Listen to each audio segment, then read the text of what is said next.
Assalamualaikum warahmatullahi wabarakatuh. Salam jumpa lagi dengan saya Samsur Ramli dalam channel pengadaan Samsur Ramli. Hari ini kita kembali membahas lanjutan part yang kemarin terkait dengan pengendalian kontrak. Ini juga berkaitan dengan kebetulan kelas. Nanti saya akan melaksanakan kelas yang kurikulumnya saya rancang khusus. Di situ kita akan membicarakan tentang beberapa alur kerja atau yang disebut flowchart. Flowchart terkait dengan pengendalian kontrak. Ada flowchart umum pengendalian kontrak dari sejak pemilihan sampai ini untuk hari pertama, kemudian di hari kedua saya akan menyampaikan beberapa alur kerja standar dari pengendalian kontrak, dari mulai pengendalian uang muka, pengendalian jaminan, kemudian juga pengendalian putus kontrak, pengendalian pengakhiran kontrak, dan seterusnya. Jadi ada beberapa, meski tidak bisa selesai dalam 2 hari itu, tapi mudah-mudahan di akhir tahun ini materi demikian bisa bermanfaat sebagai bekal Bapak Ibu sekalian. Oke, kita lanjutkan pembahasan selanjutnya terkait dengan kontrak kritis. Nah, kalau di edisi pertama kita memahami apa sih sebetulnya yang disebut dengan kritis, kontrak kritis itu.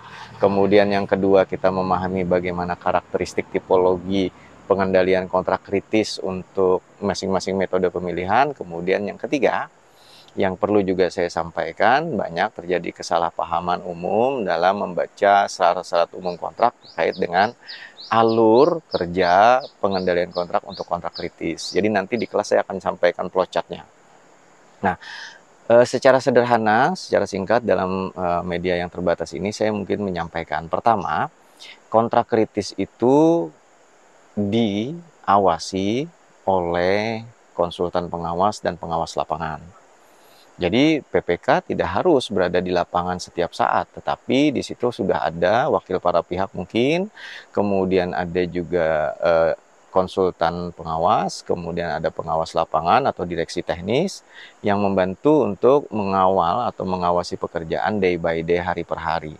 Nah, dari pengawasan hari per hari itu, setiap hari itu selalu terjadi, bisa saja terjadi indikator-indikator kontrak kritis, karena target harian kan selalu disusun. Begitu target harian itu melampaui 10%, sebenarnya itu kritis.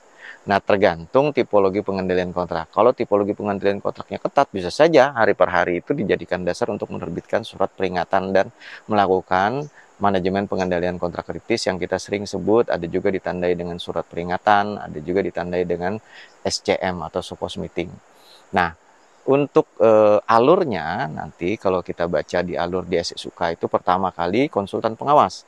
Apabila konsultan pengawas menemukan kondisi bahwa kesepakatan pengendalian kontrak kritis kita sudah memasuki indikator kritis. Misalkan kemarin di vlog yang lalu, misalkan dari 10 hari harus mobilisasi, di hari ke-11 belum ada mobilisasi, pengawas itu langsung memberitahukan, menerbitkan surat peringatan, yang kemudian disampaikan kepada PPK dan kepada penyedia, sehingga PPK dapat melakukan tindakan. Kemudian PPK yang menerima surat peringatan pengawas kepada penyedia terkait kontrak kritis, itu kemudian menerbitkan surat undangan untuk melakukan focus meeting. Ini yang disebut dengan SCM1. Nah, setelah SCM1, kemudian disepakatilah uji coba. Bagaimana cara mengembalikan kelintasan wajar pada saat kritis tersebut. Kemudian penyedia menyampaikan, mempresentasikan, ya kami akan menambah personil, menambah alat, dan seterusnya, menyampaikan kendala, dan seterusnya.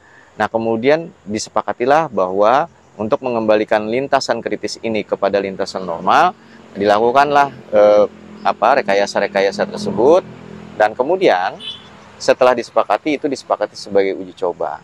Nah, masa uji coba ini juga disepakati. Nah, pada masa uji coba ini misalkan 2 hari, 3 hari gitu ya, tidak boleh terlalu lama karena SCM ini harus berupaya mengembalikan ke lintasan kritis.